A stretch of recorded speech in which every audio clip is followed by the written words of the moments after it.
Yo, what's going on, guys? It's Jack and welcome back to another video. And September really is a special month for me, and I'm going to go into detail why in a second. And no, it's not because it's my birthday month or whatnot. That's just a small little bonus. And the thing is, there are a couple really special things in terms of nostalgia that are happening this month. And I wanted to talk about that, and it kind of relates to Call of Duty. At least one of those two things, which is what I'm going to be talking about in the majority of this commentary, is actually relating to Call of Duty. And I'm going to talk about exactly how that relates. And it's this commentary, for the most part, in terms of the Call of Duty portion, is something.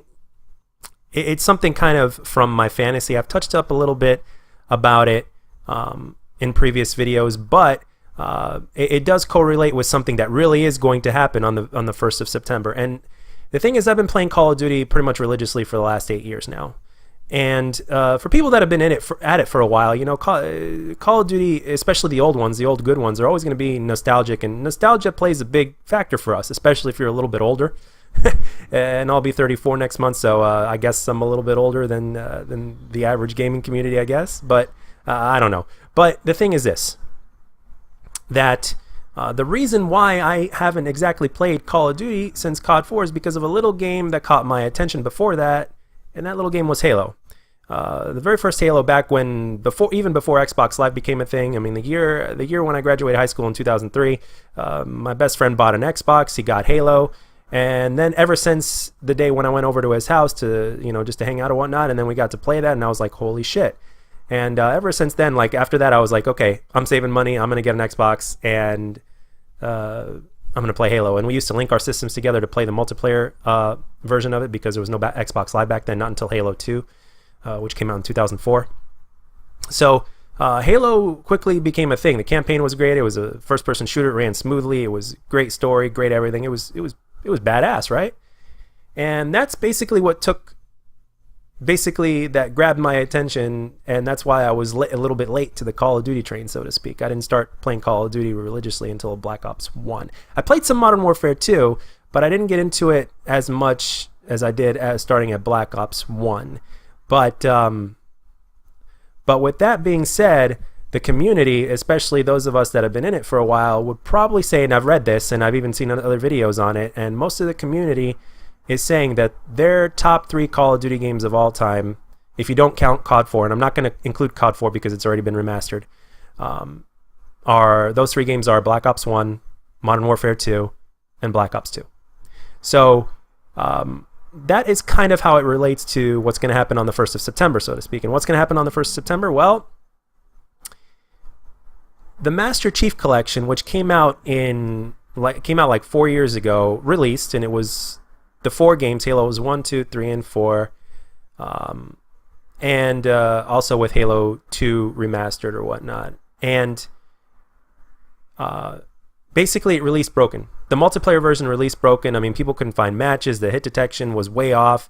They couldn't. I mean, it didn't work the way it was supposed to, and it just 343 has mentioned since then that they screwed up, and they're right. They definitely did. They released a half broken game, and the only reason why I say half is because the multiplayer version was the majority of where it was broken. So the thing is, right now, finally, after a lot of work and time and feedback from the community, as well as a program that has been implemented for them to kind of accelerate it,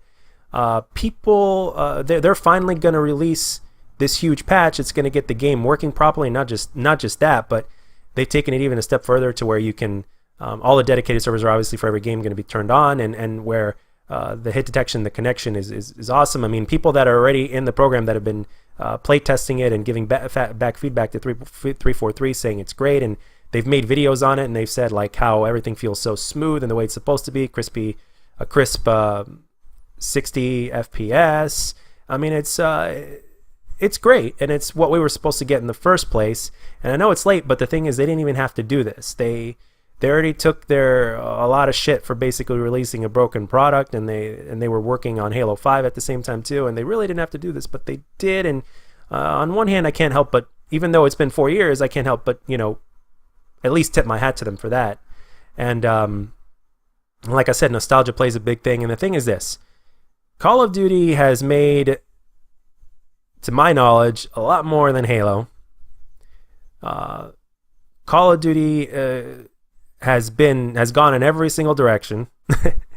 And with all the microtransactions and all that kind of other stuff, I mean, it's been literally all over the place. And the fantasy thing is that I've talked about in other videos as well, that they'll probably never do, is the fact that, well, they owe it to us to patch up at least 3 of those games or whatnot. And the thing is this, if they even were to do this, they would probably charge you some money for it, obviously, right?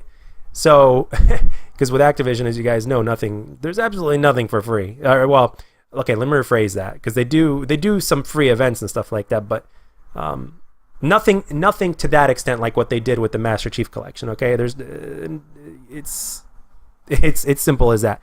To the extent something to that extent to what they're doing with the Master Chief Collection, I mean, I seriously doubt it would be free from Activision to do something like that, right? So the question for you guys is the kind of realistic question. Half of it is a fantasy question, the other half is a realistic one based totally on reality, and that is that, well, if they were to do this, which they probably won't, but let's say they were.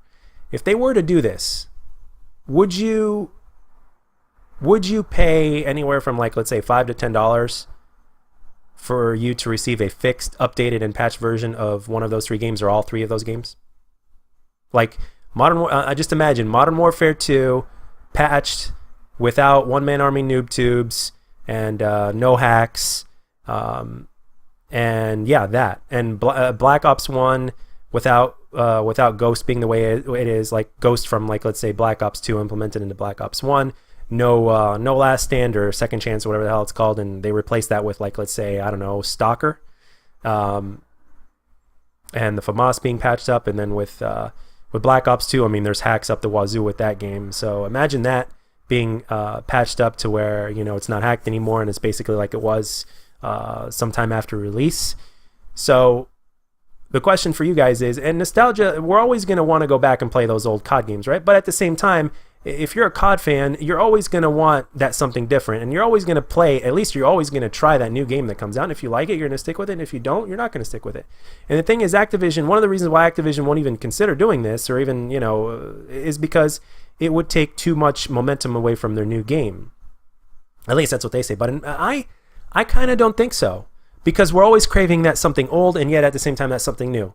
I mean, even if a certain game is good, you'll play it for a while, but even after that X amount of time, depending on the person you are and how dedicated you are, right? Every once in a while, you're always going to want to go back and play an older Call of Duty. I mean, I'm sure anybody that some of you that are listening to this commentary know what I'm talking about. I'm sure some of you are like, yeah, I just feel like playing a little bit of this one because I just felt like playing it because it feels a little bit different. I mean, there's, you know, for this reason or for that reason. So you're always going to go back and play those old games. So, and obviously with Activision's point of view, they're always going to want to make money, especially if they do something like that. And if, from their point of view, if they're going to lose a little bit of momentum from the newer game, they're going to have to regain that momentum and then some from doing something like this. So would you guys pay for something like that? Let me know down in the comment section. So, obviously with Spyro Remastered coming out, I'm very excited for that. That comes out on my birthday exactly. So September really is kind of a magical month in that sense. So, but anyway, guys, that's all I got for this one. Let me know down in the comment section what you guys think, and would you pay a small fee to make that happen? So, and as always, guys, if you enjoyed the video, let me know, and if you didn't, let me know what I could do to make my videos better, and I'll catch you guys on the next one.